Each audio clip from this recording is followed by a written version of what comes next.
silver dollar was worth more than a dollar. Right. So a silver certificate you could redeem for a silver dollar, and it was worth more. Dave Heinrich, president of the Cincinnati Numismatic Association. Where do you think the current state of the hobby of coin collecting is at here in 2023? Well, I think if you look around this show and other shows, there's still a bounce back from COVID. There was a lot of pent-up energy, and I think that's lasted. The high end of the market is pretty hot. I do hear a lot of dealers say that they're having trouble getting inventory, which indicates that stuff is moving and turning, right? Okay. If they're having a hard time finding it, that means a bunch of people are buying and maybe holding. So yeah, I think it's a good market, but maybe tough for collectors. Do you see the market going up in the future as well? Always. Of course, there'll be dips along the way, and none of us know when those are. Okay. It's been strong for a while now, so who knows what's around the bend. So we have meetings once a month, usually with a speaker that gives an educational presentation. We'll have field trips like a tour of the Osborne Mint here in Cincinnati. Okay. And maybe to a museum or so. We run this show. This is our third year. We acquired the show 3 years ago from the former owner. And so we run this not to make money. We make a small amount of money on the show. Everybody that works here is a volunteer, member of the club. But it's really to put forth education in the hobby. Why you guys are here doing what you're doing, and why the hobo nickel and the ancient coin striking that you did before, and having President Lincoln here, it's to promote the hobby that we all love. So what's your thoughts on if the United States were to go to a cashless society? Well, as a collector, it makes me cringe. But honestly, I guess maybe someday that'll happen, but I don't think it'll happen as soon as most people think. Actually, I've seen reports here and there that in some places around the world, there's actually more of a demand for coinage than there used to be.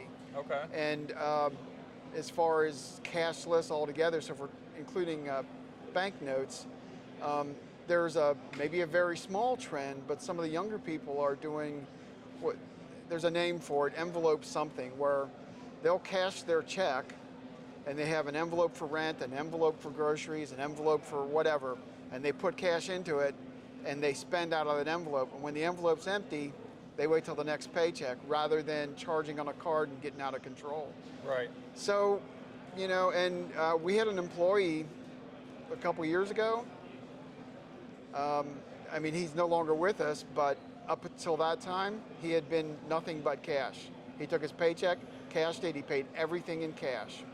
So he was obviously, not the norm. Right. But I don't think it'll come as fast as people think. I believe it was 2012 when Canada got rid of the 1 cent coin or stopped producing that coin. Yes. Where do you think the 1 cent or the Lincoln penny coin is at in America? Do you think that they're eventually going to stop producing that coin because I believe it actually costs more to make a penny than a penny's worth?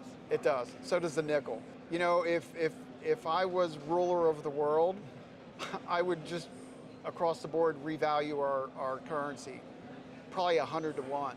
If you think about that, we could have silver coins in circulation again. But as far as what will happen, I don't know. I think eventually we'll probably stop producing the cent. I think there's more to it than simply that. Same thing with the dollar bill. Okay. We would be much smarter to follow Canada's lead and cease producing the bill and only produce the coins, because the dollar coin will last far longer than a dollar bill.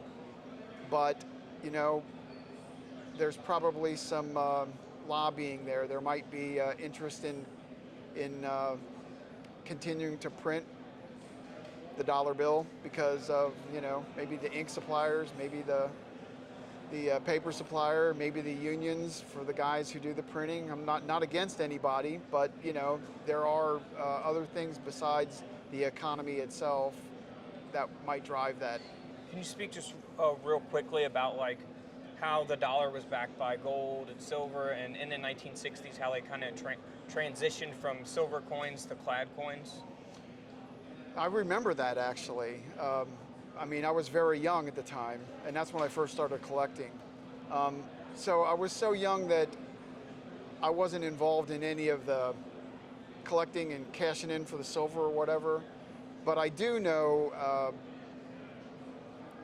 before he passed away, the Silvertown principal, he told me about in the 60s when that transition was beginning to happen, when actually a dollar's worth of silver, or I mean, a silver dollar was worth more than a dollar. Right. So a silver certificate you could redeem for a silver dollar, and it was worth more. And they started basically getting all the silver certificates they could, and he actually had vans, if you can imagine this, vans full of silver certificates, and they would drive to Washington, D.C. and exchange them for silver dollars until the silver dollars ran out, and then they gave it to him in some other form, which I don't recall, and I'm sure he wasn't the only one. He built a business out of it that way. He was originally a restaurant owner. And you're probably talking like, $25, $30 range per one silver dollar, right? Back then, it probably wasn't that high. Somebody would have to go look that up, but it was worth more than a dollar for sure, and that was going up and up. Right. Which is why they went to clad coinage. Right. Yeah. So what got you into coin collecting? Like, what was your first interaction with coins? My best memory is that somebody gave me a coin or two, and I think it might have been an uncle that gave me a Mexican 20 centavo that he had probably been down there in Mexico and gave it to me. It's hard to remember when I didn't collect. There was a time, like a lot of us, when you got into your 20s and 30s where you went dormant for a while. But when I go back to being a child, I can't remember when I did collect. Okay. But it was fun back then pulling. You could still get mercury dimes and buffalo nickels and the occasional Indian head cent or well-worn shield nickel out of circulation. Yeah. It was a lot more fun for young people back then than it is now, I think. Did you go to the bank and get rolls? What we like to call coin roll hunting? No, it was mostly from change from parents and relatives. Go through their pocket change. Okay. We didn't have a lot of extra money laying around when I was a kid, so going and getting rolls from the bank wasn't an option. Honestly, it's not something that occurred to me back then. Yeah. I had the Whitman folders, and was trying to fill the holes, and still have some of those. That's what I do. I just love, I guess the way I describe me as a collector is like, I just love filling up all my books. Like, I'm organized. I want to get all my Lincoln cents, all my mercury dimes, and just finish each collection. You know what I mean? Right. And then I think the hardest one for me is probably going to be the Walking Liberty half dollars, like just getting those last key dates. Yeah. And then, I don't know, maybe I'll move to a gold $2.50 Indian coins after that. Well, for me, a lot of it is the history, that goes along with it. And that's brought me outside of coins into metals. And some of the metals you find and you think, well, who's this person on this metal and what's their story? And then you dig into it. Like, for instance, I have a friend of mine years ago wrote an article about a certain metal that he had acquired, and he was the president of AT&T back 100 and some years ago.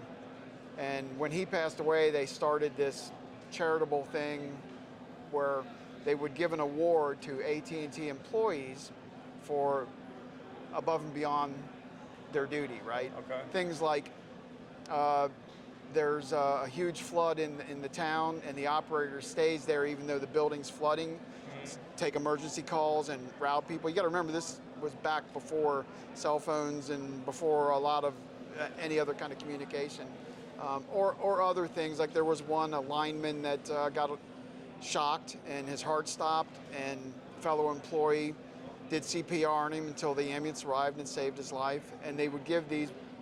It's the Theodore Vale medal. It's a bronze, mostly bronze medal. Some are silver, a few are gold.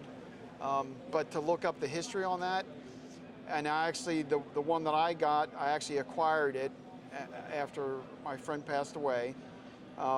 It was for a woman, and he had gotten the actual original AP photo for the newspapers. And so I've got the whole collection. Here's the woman. Here's what she looked like. Here's what she did. Here's the medal she got. And he actually had the story from the relatives who sold the medal. So, wow. it's kind of it's cool to find out the history on things. I agree. That's awesome.